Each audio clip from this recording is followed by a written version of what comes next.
Welcome back. I'm here with the lovely Stephen Fry, who's just informed me not only is it Arthur Conan Doyle's birthday today, but it is Richard Wagner. Wagner, the composer, who 200 to the day. I know nothing about Wagner, nothing at all, except I'm a bit frightened of him because the Nazis like him a lot. He didn't marry Natalie Wood, in case you were thinking of. That's Robert Wagner. Yeah.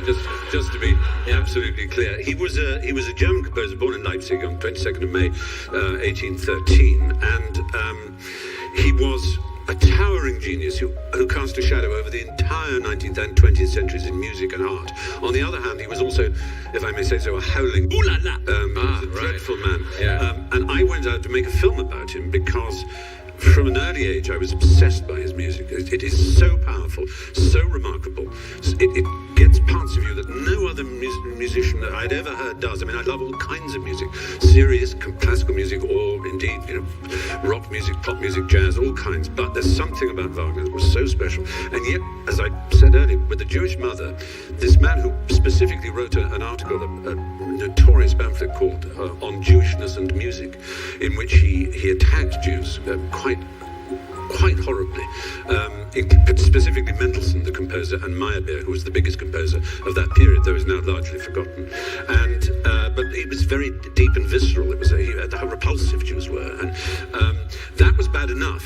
To read this great genius writing such things. But what was worse was that 50 years after he died, Adolf Hitler came to power, and Hitler had already been many times to Bayreuth, the theatre that Wagner built, and was a friend of Wagner's descendants and family. And they called him the future Siegfried, the savior of Germany. And every Nuremberg rally, Hitler would go to Nuremberg and have the Meistersingers from Nuremberg, the master singers, one of Wagner's great operas, played.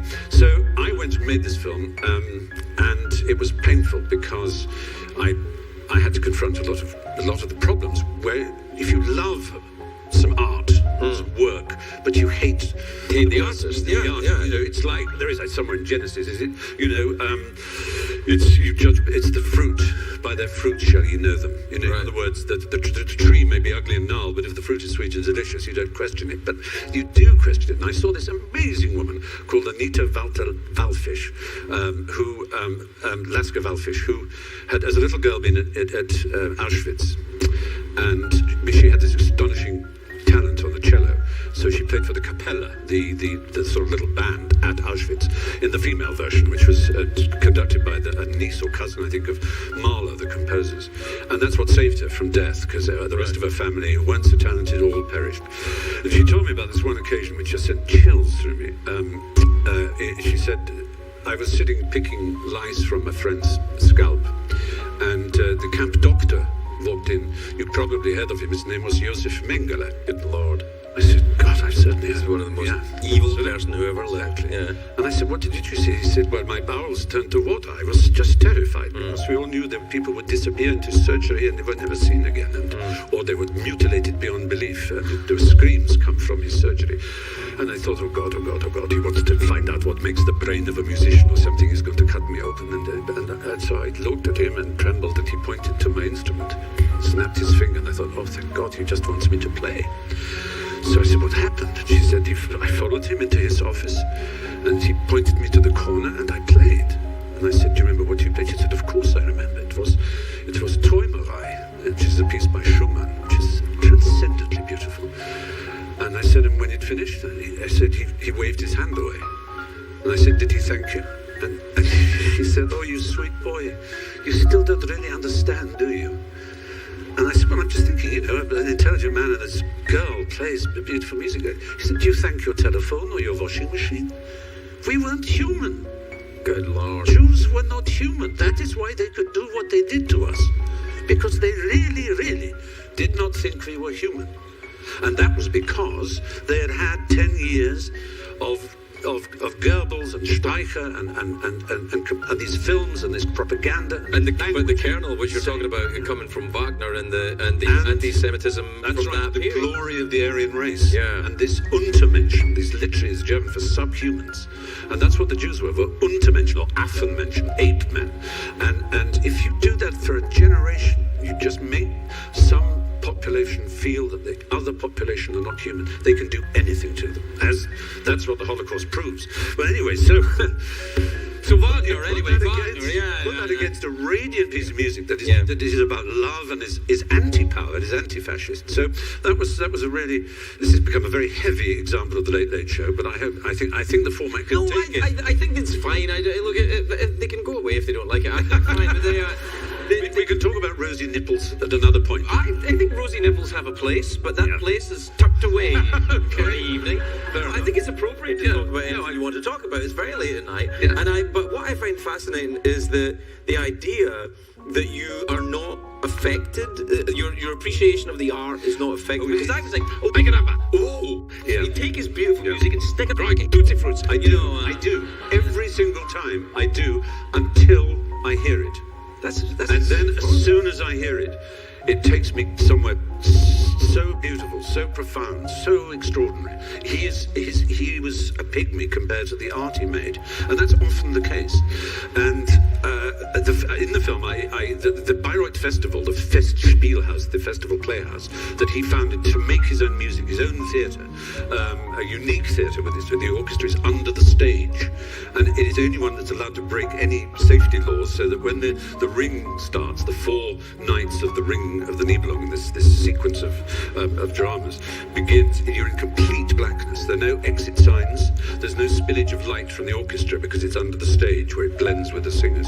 And for this deep blackness, this note sounds out, and then the river, the Rhine, appears to glitter across the stage slowly, and it's as if the world is being born. And it's an amazing moment.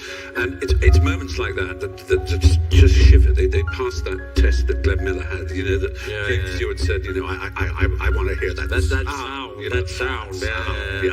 And he got it. But do you think it's best not to know about the artists of the art that you like, the musicians and painters? Because there's been a couple of people that have done some nice pictures as well. I mean, you have to be so true. So true. Some they've beaten their wives. They've betrayed. They've done all kinds of dreadful things. It's really, really hard to I don't have, and this is in no way a reflection on having you here, but there's some people I won't have in the show because I'm in such awe of what they do. Like David Bowie has not been here and will not be here. Not that he's won, can I be here? But you're like, can I be on your show, right? But I don't want him to come here because I am such a fan. I'd hate him to be let down. Yeah, I don't want that, and so.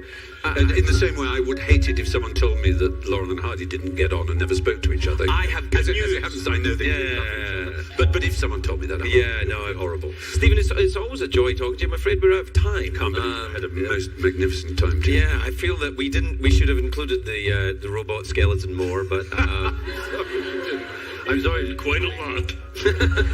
Stephen Fry, everyone, we'll be right back.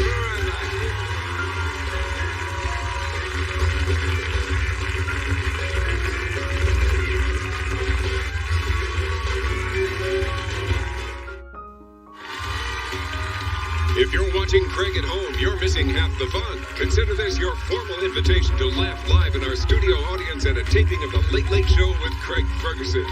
Please give us a call at 323-570-0059 or visit our website at llstickets.com. What did we learn on the show tonight, Craig? Well, we learned a lot about Wagner, didn't we? Listen, if anything happened tonight that upset you, I'm sorry that you get upset by people talking, but I still believe people talking and saying what they think and saying how they feel is a good idea. So, you'll be fine. Go to sleep.